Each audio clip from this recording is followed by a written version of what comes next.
আজ হচ্ছে একাদশীর পরের দিন সকাল, মানে হচ্ছে দ্বাদশীর দিন। এখন ঘড়িতে প্রায় পৌনে 7টা মতো বাজে, আর আমার কিন্তু পুজো দেওয়া হয়ে গেছে। এইবার প্রথম আমি একাদশী পালন করলাম।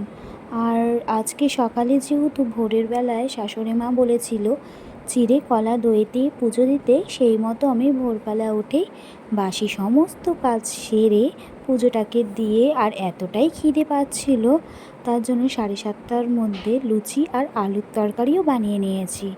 তো সেটা খাওয়া দাওয়া করে একটু চা খেয়ে নিলাম, যেহেতু অনেক ভোরে উঠেছি, মাথাটা ধরেছিল, তাই চা না হলে একদমই চলছিল না।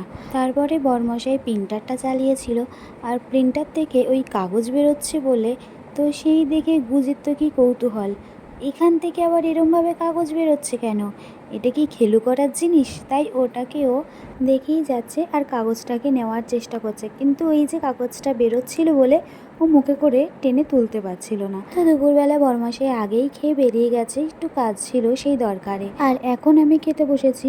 খাবারে ছিল ভাত, ডাল, আলু পোস্ত আর তেল পটল। আর আজ যেহেতু বারটা হচ্ছে বৃহস্পতিবার, সন্ধ্যাবেলা, তাই আমি সন্ধ্যা দেওয়ার পরে পাঁচালিটাকেও করে নিলাম। আর বরমাসাই ফিরে এসে বানিয়েছিল নিরামিষ চাউমিন। তো সেটা খাওয়া দাওয়া করে নিয়ে অনেকক্ষণ হাতে সময় ছিল, তাই ভাবলাম বসে বসে একটুখানি গল্পের বইটা পড়াই এটা যেতে কিন্তু পারে। কফি মাগে করলে আমি বেশি গল্পের হচ্ছে। বই পড়ছিলাম। এটা ফ্লেভার পট, টেবিল ফ্লেভার পট হোল করা আছে, ড্রেনেজের ব্যবস্থা আছে, ডেকোরেশনের জন্য বেস্ট। আর বরমশাই ততক্ষণে এই ফ্লাওয়ার পটটা আর একটা ফটো ফ্রেম অর্ডারে ছিল, তো সেটাকে বানিয়ে নিল। আর দেখো রাতের খাবারে খেয়ে নিচ্ছি রুটি, আলু পোস্ত আর ওই তেল পটল।